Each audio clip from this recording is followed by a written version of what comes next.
भूरी स्किन, भूरी आंखें, बकायदा पोज दिए ये है 2 साल की रॉक्सी।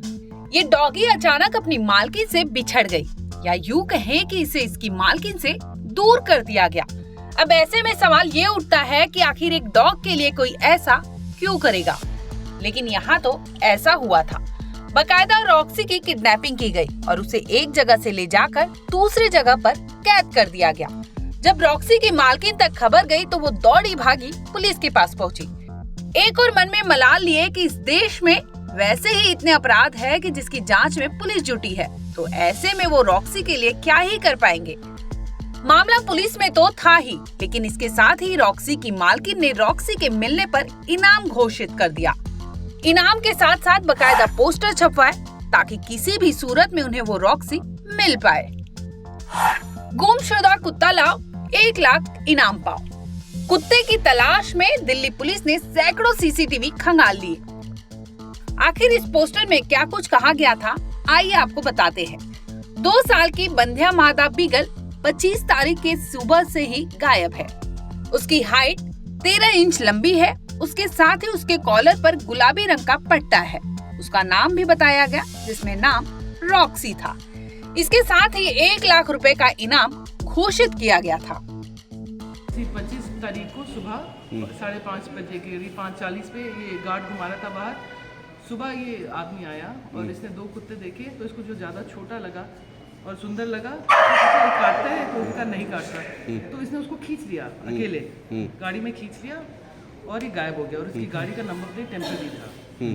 तो उसके बाद ये गार्ड कुत्ते को घुमाता रहा, फिर ऊपर आया, फिर उसने बोला कि कुत्ता मिसिंग है। तब लूसी को पता चला, फिर लूसी ने, इनका डॉग था, तो उन्होंने फ़ोन किया मुझे। फिर हम लोग सारा गली का, पहले हमने सीसीटीवी देखा, पर कहीं समझ नहीं आ रहा था गाड़ी कौन सा है, क्योंकि गार्ड से जब पूछा उसने हमें गलत इन्फॉर्मेशन दिया था कि सही काली गाड़ी है और गाड़ी सफ़ेद थी।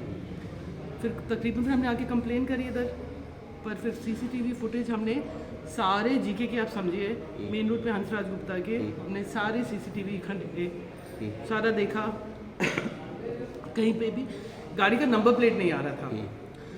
तो फिर हमने सर से बात करी, एसएचओ साहब से, कि कैसे अब नंबर प्लेट हम क्लियर करें। फिर हमने ट्रैफिक कैमरास की रिक्वेस्ट करी। तो आप समझिए ये सब चलता रहे करीब 25 तारीख से 2-3 हफ्ते तक यही चलता रहा कि हमें नंबर चाहिए था। फिर जो सर की एसएचओ साहब की टीम है, सुलेन, हुडा, कमलेश, इन्होंने एक फुटेज मिली मंदिर पे। मंदिर की फुटेज से हमको पता चला कि ये बंदा दिखता कैसे है। अब उसका कोई क्रिमिनल रिकॉर्ड नहीं था, तो नंबर कैसे आइडेंटिफाई करे, फेस कैसे आइडेंटिफाई करे। इन लोगों ने फिर सारा उसका ट्रेल देखा गाड़ी का, सारे कैमराज जो जितने आप समझेंगे जो रूट था गाड़ी का, उसको फॉलो किया और फरीदाबाद तक गाड़ी ट्रेस हुई है। वहाँ पे पता चला कि आदमी, इन्होंने अपना तहकीकात करी, जो भी उससे पता चला कि ऐसे ऐसी गाड़ी इग्निस है और उसका कोई आदमी बेचना चाह रहा है गाड़ी। इन्होंने फिर तरीके से वो गाड़ी, एज अ कस्टमर गए उसके पास गाड़ी खरीदने के लिए। फिर फ़ोटो तो ये पहचानते थे, फिर इसको पकड़ा वहाँ पे, फिर इसको पकड़ के फिर इसको ऑब्वियसली इन्होंने प्रेशराइज करके पूछा। इसने अपने आगे कुत्ते को किसी दोस्त को दिया हुआ था। वहाँ से फिर ये आज डॉग लेके आए। जब पुलिस से कितनी उम्मीद थी आपको? हमें कसम से हम सोच भी नहीं सकते थे, इसलिए हमने सर से बात करी। जमशेद सर का डॉग है, लूसी मैडम का डॉग, तो हमने इनसे बात करी, तो हमने कहा रिवॉर्ड हमें शायद इंक्रीज़ करना चाहिए। हमें लोगों पे भरोसा था कि पब्लिक शायद कहीं भी आइडेंटिफाई करेगी, क्योंकि ये ब्रीड सबको पता है कि इतनी कॉमन नहीं है। कौन सी ब्रीड है, कब से आपके पास है? This is a beagle. Beagle है, ये 2 साल की बीगल है। और हमें उम्मीद नहीं थी कि पुलिस वालों के पास इतने केसेस होते हैं। नॉट दैट वो करना नहीं चाहते, पर इतने केसेस होते हैं कि एक जानवर पे कौन कितना टाइम देगा। पर इनके तो घर का बच्चा है। मैडम कितनी खुशी है जिस तरीके से? Unbelievable, unbelievable. चूंकि मामला हाई प्रोफाइल था, लिहाजा पुलिस टीम ने कुत्ते की तलाश शुरू की और इलाके के तमाम सीसीटीवी खंगाले गए। जांच में पता चला कि कुत्ते को चुराकर फरीदाबाद ले जाया गया था। पुलिस टीम ने फरीदाबाद से कुत्ते को बरामद कर लिया। इसके साथ ही कुत्ता चोर को हिरासत में ले लिया। ब्यूरो रिपोर्ट, क्राइम तक।